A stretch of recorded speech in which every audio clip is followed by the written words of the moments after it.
नमस्कार दोस्तों। तो जैसा कि हमें पता है, फार्म्स प्रेस दोबारा से स्टार्ट हो गई हैं एंड दिल्ली के जो मेजर बॉर्डर्स हैं वो सील है एंड किसानों और गवर्नमेंट के बीच में झड़प की भी न्यूज आ रही है। एंड इसी को देख के हमारी जनता दो सेक्शंस में डिवाइड हो गई है। एक सेक्शन वो है जो किसान आंदोलन की फेवर में है एंड दूसरा सेक्शन वो है जो इसके अंगेंस्ट में है। तो हमें किसी एक साइड खड़े हो या किसी के अंगेंस्ट बोले या किसी को सपोर्ट करें, उससे पहले हमें फैक्ट्स को देखना है ताकि हमारे सामने पिक्चर क्लियर हो जाए कि जो फार्मर्स की डिमांड है वो कितनी जायज है, क्यों वो डिमांड्स कर रहे हैं। तो इन्हीं सबको ध्यान में रख के आज हम चर्चा करेंगे, क्योंकि किसी भी टॉपिक पे अपनी पर्सनल ओपिनियन रखने से पहले हमें उसके बारे में जान लेना चाहिए। और ये समझदारी कहती है एंड यही एक अच्छे समझदार इंसान की पहचान। हालांकि किसानों की काफी डिमांड्स हैं, पर जो मेजर डिमांड्स है उस पर कुछ लोग उनको क्रिटिसाइज कर रहे हैं एंड उनको कुछ लोगों का कहना है कि ये डिमांड्स फुलफिल भी की जा सकती है। तो आइए जानते हैं मेजर डिमांड्स क्या। पहली डिमांड है एमएसपी बढ़ोतरी। फार्मर चाहते हैं कि इसको लीगली इंप्लीमेंट किया जाए। सेकंड डिमांड है कि जो 60 साल से ऊपर जो किसान है उनको मंथली बेसिस पे 10,000 रुपए की पेंशन मिले। थर्ड डिमांड है कि किसानी को मनरेगा में ऐड किया जाए और जो कंपलसरी 100 दिन की एम्प्लॉयमेंट गारंटी है उसको बढ़ा के 200 दिन कर दिया जाए। तो कुल मिला के यही मेजर डिमांड्स है जिसपे टसल बना हुआ है। तो अब फिर से डिमांड पे जाते हैं कि एमएसपी को कानूनी दर्जा दिया जाए। तो उससे पहले समझते हैं कि एमएसपी क्या है। तो एमएसपी एक मिनिमम प्राइस है कि अगर किसान मंडी में अपनी फसल नहीं बेच पाता है तो गवर्नमेंट उसको एक फिक्स प्राइस पे परचेज कर ले ताकि किसान को घाटा ना हो। गवर्नमेंट 23 क्रॉप्स को परचेज करती है एमएसपी पे एंड हर साल गवर्नमेंट इस लिस्ट को अपडेट करती है कि इस क्रॉप को हम इस रेट पे परचेज करेंगे। तो आइए अब जानते हैं कि एमएसपी डिसाइड कैसे करती है गवर्नमेंट। तो गवर्नमेंट ये देखती है कि किसान कितने रुपए खर्च करता है फसल बोते टाइम, किसान की मेहनत की दहाड़ी जोड़ी जाती है, अगर उस जमीन पे अगर कोई और प्रोफेशन का काम होता है तो उसका क्या रेंट होता। तो ये सब चीजों को ध्यान में रख के गवर्नमेंट एक फिक्स्ड प्राइस डिसाइड करती है कि अगर किसान की फसल अगर नहीं बिकती है तो सरकार उसको खरीद लेगी उस फिक्स्ड प्राइस पे जो गवर्नमेंट ने उस क्रॉप के लिए डिसाइड किया हो। तो किसानों की डिमांड ये है कि इसको लीगलाइज करें। बट इशू ये है कि जितने भी सेशंस थे पार्लियामेंट के वो खत्म हो चुके हैं एंड सरकार अब सेशन नहीं बुला सकती एंड ये प्रोसीजर अब लोकसभा इलेक्शंस के बाद ही पॉसिबल होगा। और भी एक रीजन है वो मैं आगे वीडियो में आपसे डिस्कस करूंगा। अब ये समझिए, अगर गवर्नमेंट आपसे कोई क्रॉप बढ़े हुए प्राइस पे लेगी तो गवर्नमेंट उस क्रॉप का करेगी क्या। तो गवर्नमेंट उसको आगे कंपनीज को बेच देगी एंड अगर कंपनीज को हाई रेट पे कुछ चीज मिलेगी तो ऑब्वियसली उससे एसोसिएटेड जो प्रोडक्ट्स हैं वो भी महंगे हो जाए मार्केट, क्योंकि कंपनीज भी अपना प्रॉफिट रखेगी। तो सिंपल सी बात है कि जब हम कुछ त्यागते हैं तभी हमें कुछ फल मिलता है।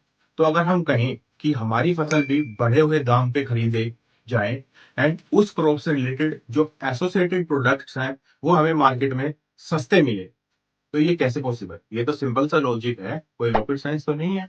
अब जो दूसरी डिमांड है कि 60 साल से ऊपर के जो किसान हैं उनको 10,000 रुपए की पेंशन प्रैक्टिकली पॉसिबल नहीं है, क्योंकि आप सोचिए अगर 2 करोड़ किसान भी उस रेंज में आते हैं तो हम उनको 10,000 की पेंशन देंगे तो टोटल अमाउंट जो आएगा वो नियर बाय 2,40,000 रुपीज के आसपास बैठेगा। एंड यहाँ पे मैं आपसे एक इंटरेस्टिंग फैक्ट शेयर करना चाहता हूँ कि भारत का जो बजट है वो 45 लाख करोड़ रुपीज का है एंड ये 6% ज्यादा है उससे जो साल में गवर्नमेंट कमाती है। मतलब कि जितना सरकार कमाती है उससे 6% ज्यादा गवर्नमेंट स्पेंड करती है।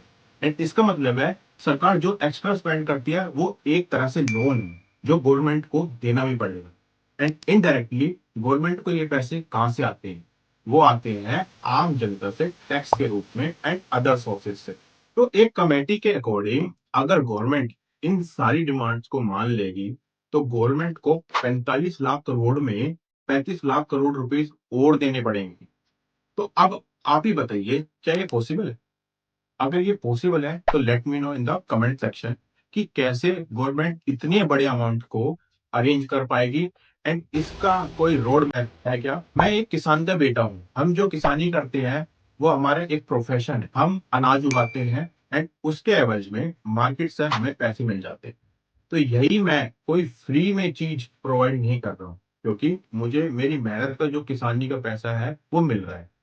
तो कहने का सेंस ये है कि किसी भी मांग की एक लिमिट होती है। हमें ये पता होना चाहिए कि हम मांग क्या रहे हैं।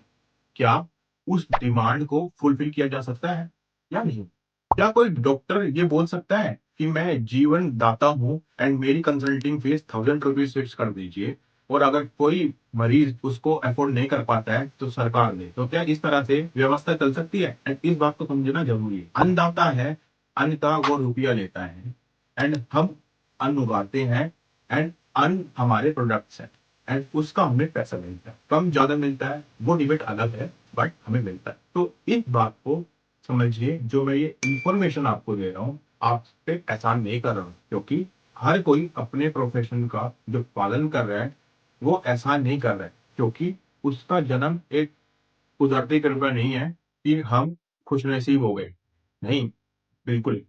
आपका जीवन है, एंड आपको भूख लगती है तो आप कमाते हैं, एंड अगर नहीं कमाएंगे तो आप भूखे रहोगे। तो एक सिंपल सा लॉजिक, लेकिन जो बॉर्डर पे किसान है, मैं इनको किसान ही बोल रहा हूँ, मगर ये किसान अपने आप को क्या बोल रहे हैं आप खुद ही इन क्लिप्स में देख सकते हो कि डिमांड्स लेकर आए हैं या इनके पीछे कुछ और एजेंडा है। मैं कोई अब आरोप नहीं लगा रहा हूँ, क्योंकि मैं आपको बस वही दिखा रहा हूँ जो ये खुद बोल रहे हैं। कुछ लोग बोल रहे हैं कि हमें खालिस्तान चाहिए, कुछ लोग बोल रहे हैं कि हमें मोदी का ग्राफ बढ़ रहा है मंदिर की वजह से, उसको गिराना है क्योंकि टाइम कम है। कुछ लोग बोल रहे हैं कि हमें इंडिया से अलग कर दीजिए, हमें इनके साथ नहीं रहना है।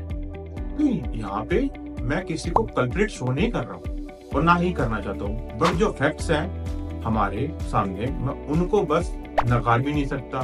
तो अब आप ही बता दीजिए कि कैसे ये पॉसिबल है। मुझे तो समझ नहीं आया, बट मैं तो फैक्ट्स के बेसिस पे बात कर रहा हूँ। अगर आपको मेरी बात सही लगे तो please subscribe my channel. Hope it helps. Thank you so much.